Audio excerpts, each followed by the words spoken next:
Bismillahirrahmanirrahim. Assalamualaikum warahmatullahi wabarakatuh. Alhamdulillah wa syukrulillah wa la ilaha illallah wahdahu la syarikalah wa asyhadu anna sayyidana wa nabiyana Muhammad Rasulullah sallallahu alaihi wasallam. Sahabat-sahabat yang dimuliakan Allah Subhanahu wa taala dimanapun Anda berada, adalah Allah Subhanahu wa taala zat yang maha pengampun, yang ampunannya lebih besar daripada dosa dan maksiat yang kita lakukan kepadanya.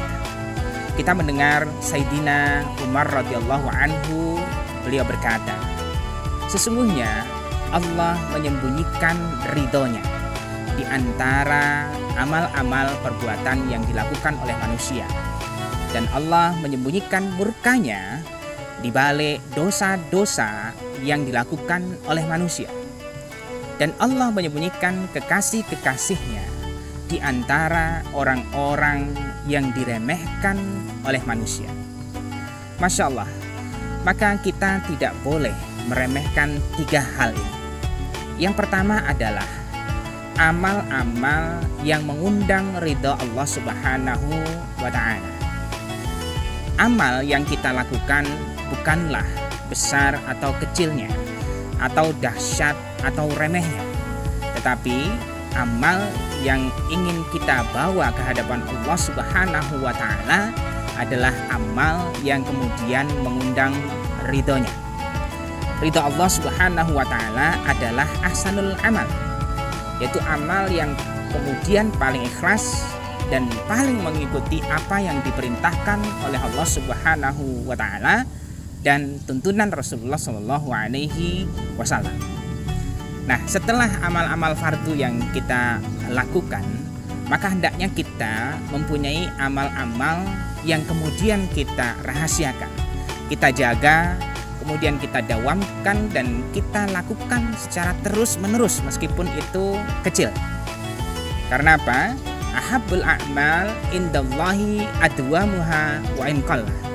Karena sesungguhnya amal yang paling dicintai oleh Allah Subhanahu wa taala adalah amal perbuatan yang didawamkan, dilakukan secara terus-menerus dan istiqomah meskipun itu kecil. Ya. Maka Al-Imam Ibnu Abu Dawud memberikan sebuah contoh sederhana ketika beliau sedang ada dalam perjalanan menyeberangi sungai Tigris dan sudah hampir sampai di setengah jalan. Maka kemudian beliau berkata kepada tukang perahu, bisakah kita kembali ke tepian? Maka tukang perahu tadi kemudian sedikit heran dan kemudian berkata kepada Imam Abu Dawud, kenapa? Kemudian Imam Ibnu Abu Dawud mengatakan bahwasanya tadi di tepian sungai ada orang yang bersin dan dia sudah mengucapkan tahmid, tapi belum ada yang mengucapkan tarhim. Maka kemudian Imam Abu Dawud memberikan sejumlah uang kepada tukang perahu tadi dan kemudian kembalilah kepada ke tepian sungai dan mengucapkan tarhim kepada orang yang bersin tadi dan kemudian kembali melanjutkan perjalanan.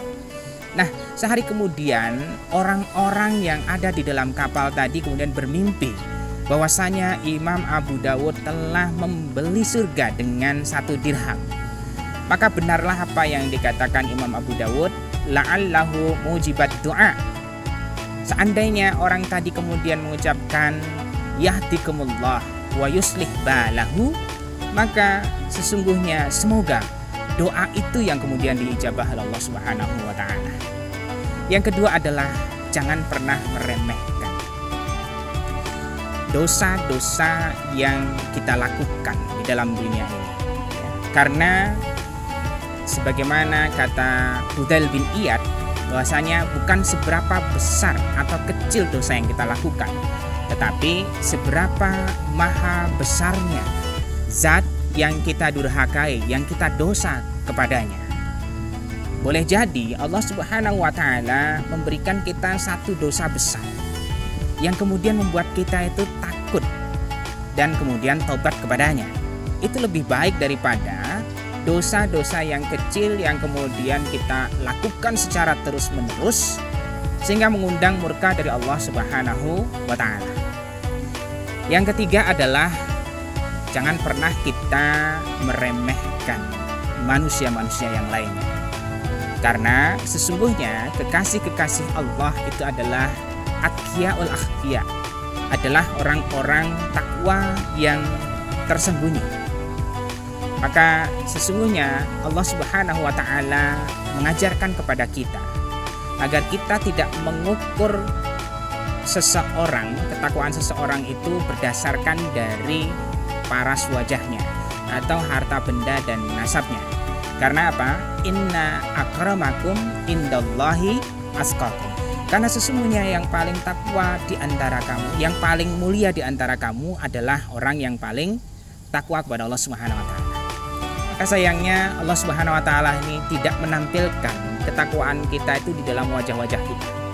Sehingga apa? Kita tidak tahu mana orang yang lebih takwa atau yang kurang takwa daripada kita. Maka benarlah kata Imam Nawawi, kata beliau adalah berusahalah untuk terus meningkatkan ketakwaan kita dan kemudian tawaduklah. Nah, maka bagi kita janganlah kita sekali-kali meremehkan orang-orang di sekitar kita, karena boleh jadi dia lebih bertakwa kepada kita dan boleh jadi dia adalah kekasih-kekasih Allah Subhanahu wa taala. Demikian, Assalamualaikum warahmatullahi wabarakatuh.